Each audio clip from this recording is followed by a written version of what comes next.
In today's episode, a mature surfer defies multiple people's warnings against swimming too far out to sea in search of a wave to ride, a decision that would soon prove to be fatal and a terrifying way to go. Hit that like button and subscribe right now. This is the horrifying great white shark attack on Herbert McFarlane. Welcome to Final Affliction. North Narrabeen in Sydney may be known for its surfing now, but in 1935, it was part of a long list of beaches that were affected by shark attacks. No one knows why there was such an increase in attacks during that summer season, and yet many people, unfortunately, lost their lives as a result. There was one great white shark in particular that was causing havoc for surfers, and people were warned to avoid the water to limit their chances of meeting such a ferocious predator. Unfortunately, people were not keen to heed this advice, choosing to tempt fate and enjoy their favorite hobby regardless. Little did they know, a shark was waiting for someone to stray into the water so that it could rip them to pieces, and if anything got in its way, then it would chase them as close to land as possible. People tend to forget about the horrific injuries that sharks can inflict, but the animal will always be around to remind people to stay clear. 22-year-old Herbert McFarlane was a star in his hometown, earning fame and respect through his football skills. He was well known as an excellent athlete, as well as someone who loved to try new things. On March 5, 1935, he decided to try out surfing at the beach down the coast, about 45 minutes away, with his friend Colin Welsh. When they arrived at the beach, they were disappointed by the surf conditions, as the waves were very small, and with the tide coming in, they knew they would soon lose any hope of catching any decent waves. There were others already in the water, trying their hardest to make the most of the bad conditions before the sunset. At 5:30 p.m., the two friends got into the ocean and began to try and catch some of the waves, but they were breaking very far out to sea and settled before they reached any of the surfers. With the high tide, the water was much deeper, and a dark trench had been created in the sand below, perfect hideaway for a hungry shark. Colin refused to go past the trench, not wanting to risk what may be laying within the deep chasm, and tried to tell Herbert to stay in the shallows, where they could explore the rock pool. Colin knew what could be found in those deep waters, but Herbert didn't want to listen.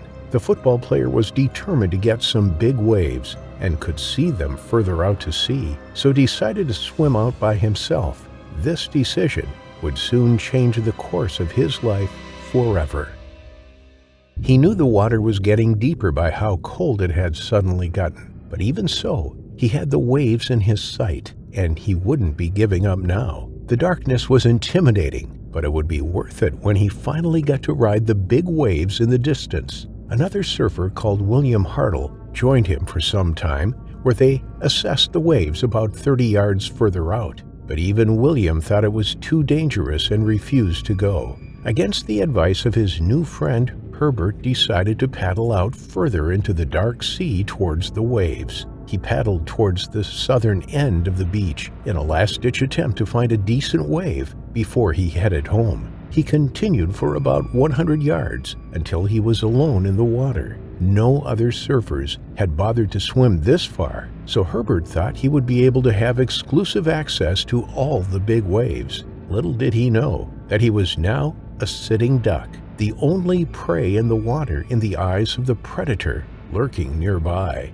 As Herbert stood on his board to ride one of the smaller waves, he was knocked from his board and dragged underwater. He was too shocked to realize what was happening, initially believing it to be a rock that he must have hit. He was quickly brought to his senses as a 4-meter great white shark sunk its teeth into his right leg. He screamed out in pain, his body on fire, as the shark continued to bite and tear at his body. It gradually moved up from his leg, seemingly trying to swallow him whole, but Herbert refused to die this way. He screamed out again, praying that someone would hear him and come to help him while he was dragged under the water again, fighting for his life. Herbert tried to pull his leg from the animal's mouth, but its grip was too strong, and he only succeeded in peeling more of his skin from his leg.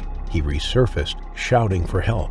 Luckily, his screams were heard by several surfers who began to make their way to him, hoping to help him before it was too late. William Hartle, whom he had left behind about 100 yards back, immediately began to swim in his direction, while members of the surf club on shore quickly mobilized to come to Herbert's aid, including John Barrett, Ken Harding, and Carl Reed, who were all 27 years old at the time. They raced to the shore and leapt into the water to try and get to Herbert. They didn't know him, and yet they still chose to swim through blood-soaked waters to save a stranger from a shark, knowing that they would likely be the next victims. John reached Herbert first. He was losing strength quickly, and by the time John reached him, he was floating on the surface, moving only with the waves as he was slowly being pushed back to the shoreline. John grabbed him by the shoulders and started to drag him back in, trying to talk to him as he struggled through the waves. All Herbert could say was, "I can't breathe," and "get me out," as he felt himself weakening and knew he didn't have much time to spare. John continued to drag him through the water until he was met by the other swimmers who helped him the rest of the way. A blood trail showed their path through the water, and once they were on land, the surfers looked out to sea only to spot the shark following them. It was following the smell of blood back to its prey, but finding that its meal had been pulled from the water, it hastily turned and swam back out to sea. If the rescuers had been a little slower, they surely would have been pulled down by the shark as it grabbed anyone that it could. It was a lucky escape for the rescuers, but now they had to keep Herbert alive. An ambulance was quickly called while the rescuers continued to try and help Herbert. While they waited, they could see that his right leg was completely mangled, with most of the skin being completely ripped off, muscle and bone showing through the blood that was covering his entire body. They tried to wrap Herbert's injuries in towels to slow the blood loss, thinking that they just needed to keep him alive until the paramedics arrived so that they could pass the care to the professionals. The ambulance arrived quickly and loaded Herbert into the back so that they could try to save him. His vitals were failing fast, and they were concerned that he wouldn't make it. The nearest hospital was very far away, and they had to weave in between the traffic if they even had a chance of getting there on time. Unfortunately, many of the cars couldn't move out of the way for the ambulance as the roads were very narrow around the coast, slowing the journey down, which cost them precious seconds. The hospital had been made aware of the accident and was setting up the operating table so that when Herbert arrived, he could immediately be transferred to the right department. Sadly, this never happened. Due to the slow traffic, Herbert McFarlane died just minutes before he arrived at the hospital. Minutes that could have been saved if the cars could have gotten out of the way. Regardless, the result was the same, and Herbert became the fourth shark attack victim of the season. The community was devastated when they heard the news about Herbert, as many members had offered to donate their blood to save the young man. Lots of seasoned surfers gave up the sport as a result of what they saw on the beach that day, saying that the horrific injuries that Herbert sustained were enough to warn them of what is out there. Fishermen quickly began the hunt for the shark, knowing that if it had gotten a taste for human blood, it would only be a matter of time before it attacked again, but they were never able to find it.